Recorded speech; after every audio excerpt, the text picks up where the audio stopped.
Good morning, my people. How we doing today? I'm excited. I'm happy. I'm in the house because it's way too cold today to go outside and do this thing that we do. So I'm here to talk to you, to say hello, to tell you that you are awesome and beautiful, and I want to share a little bit of happiness with you today. Today's little thing that we're going to do is called The Struggle is Real. One moment.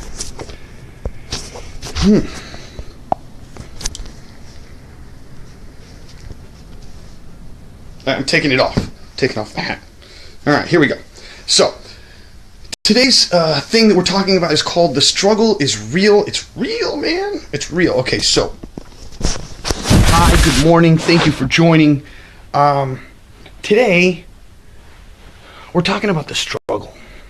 We're talking about having problems and issues and how we have to, in some way, shape, or form, get through it.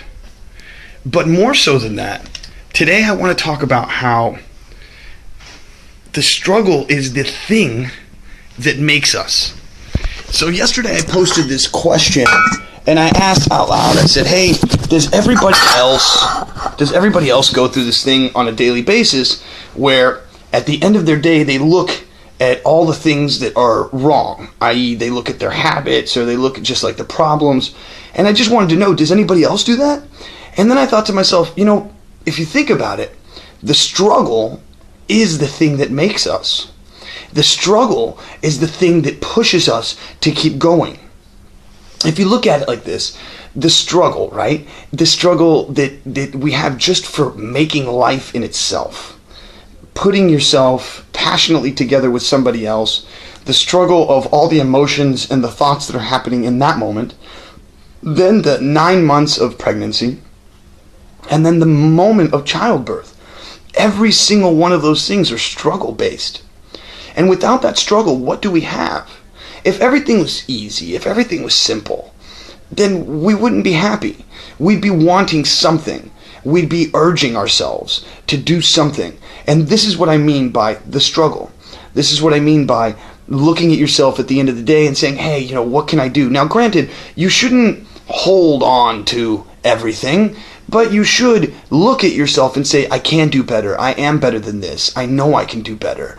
And not necessarily hurt yourself because you're trying to be better or loving or more productive, but instead giving yourself the edge and knowing that part of it is the struggle. The struggle to even get up in the morning to go and work out. The struggle to fight against wanting to do a habit that you don't enjoy.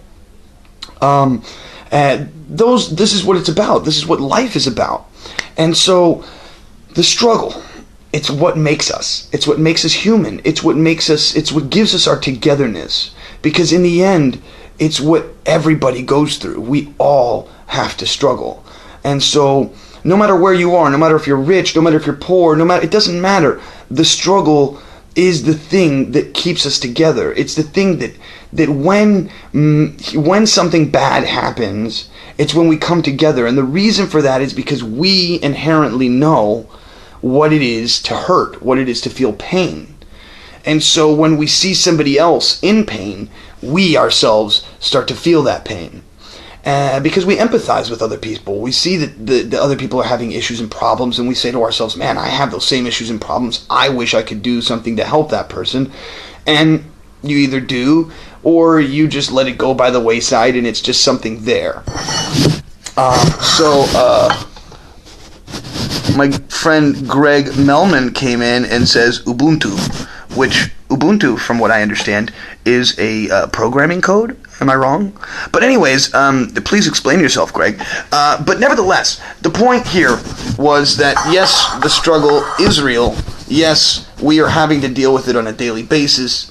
And the only way to make your life better is to do it that way.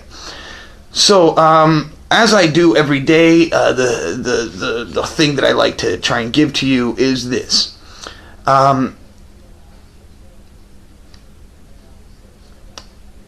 It's not hard to live if you don't allow the small things in life to affect you. Just saw this video. I'm sure you've heard of it before, but if you haven't, it's a story, and the story goes that there's a professor, and he has a little jar, and he then grabs a bunch of golf balls, and he puts them into the jar, and he asks the class, he says, hey, is this full? And everybody's like, yeah, it's full. And then he grabs some marbles, and he puts the marbles in there, and he goes, well, why is it full now? And they go, well, yeah, it's full now. And he goes, okay. So he grabs some sand, and he puts some sand in there. And now it seems full. And then he goes, is it full? And they go, well, yeah. And he grabs a beer. He pops open the beer, and he puts the beer into it, and now it's completely full. And so he says, if you don't know, this represents your life. You see, the golf balls are all the really important things, like your family, your friends, and your lovers. And the sand, the marbles, is the little small things, like your car or your house or inconsequential things, right? And then the sand is all the other stuff. The misnomers, the stuff that really, really doesn't matter. And the beer is, or because he pulls out 2 beers, I forgot to mention that. He pulls out 2 beers, he goes, this is for you to share with a friend. And so he says, listen, if you were to take the sand and put it into this jar first, and then try to put the balls and the little tiny balls in there, it would never fit. And vice versa, it's the same with anything, right? So what he's trying to explain is, he's like, it's the same thing in life. If all you care about is the small, inconsequential sand, what do you have at the end of your life? If all you care about are the acquiring of things, i.e. the car, the house, the clothes, so on and so forth, the little marbles, what is your life made out of? And if only you try to chase after the things of the golf balls, then your life has some kind of real meaning. So he's saying what you should do is you should chase after the golf balls first, then you should chase after the marbles, and then at the very end the sand and the beer. So it makes sense. So, and it goes to what I was saying the other day. If you are Ubuntu, my friend Greg Melman says that Ubuntu is togetherness in South African culture. Love thy neighbor. Oh, I didn't know that. And it's also, if you don't know this, look up Ubuntu on the internet. I believe it's a type of programming language, and if it's not, I think it's like a Google type. Yeah. Anyways, so what we were getting at is this, right? So when you look at it as a whole, the people, the greatest people in human history, the people that we uphold, and this is Jesus, this is Buddha, this is Gandhi, every single one of those men who we all say we should be like, were people who had absolutely no money. They ended up living with nothing. Gandhi had nothing. Jesus, okay, so they say Jesus had a bag of silver and coins, but they were all gifts that were given to him. He didn't have to go work for the money. What he did, on the other hand, was inspire people. What he did, on the other hand, was share with people. And this is the essence of what we should be doing. This is why I'm making these videos. And so with that, my friends, I want to tell you I love you very much. I hope that you're having an amazing day. I hope that your season is festive and happy. And with that, let's try it out if you can today. Please do something nice for somebody. Carry somebody's bag, open somebody's door, or find somebody who's sad and tell them that they're beautiful. And if you can't do that because you just don't like people, it's cool. Do something really nice for yourself today. And with that, my friends, I love you. I'm trying to make this number reach to 100, okay? Because this is what I say to myself. I say, if we can get this number to 100, I will give you $100 gift card, or I will do 4 $25 gift cards at 100. If we can do 1,000, maybe I'll do $1,000. Who knows? Listen, if I can get this number up to 1,000, there's got to be a way to make some money off of that.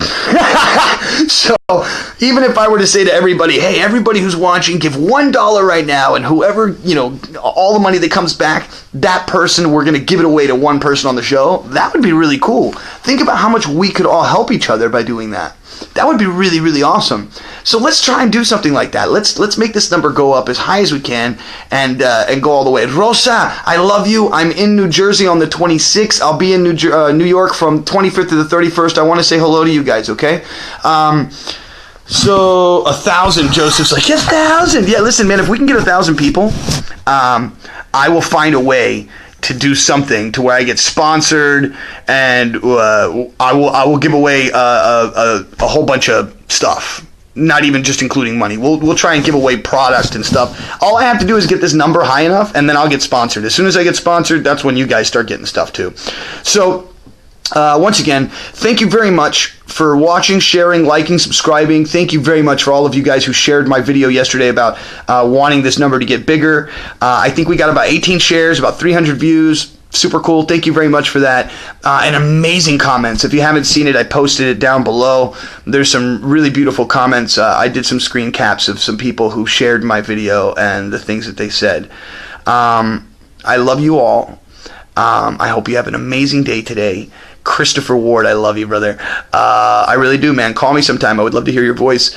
Joseph Spear, we're going to make it to 1,000, brother. We're going to do it. We just got to keep doing this every day. The struggle is real, but it's not unaccomplishable. I love you. Have a beautiful day, and we'll see you tomorrow, okay? Go out there, kick ass, and take initials because you don't have time for the names. I love you, and I wish you well. See you tomorrow.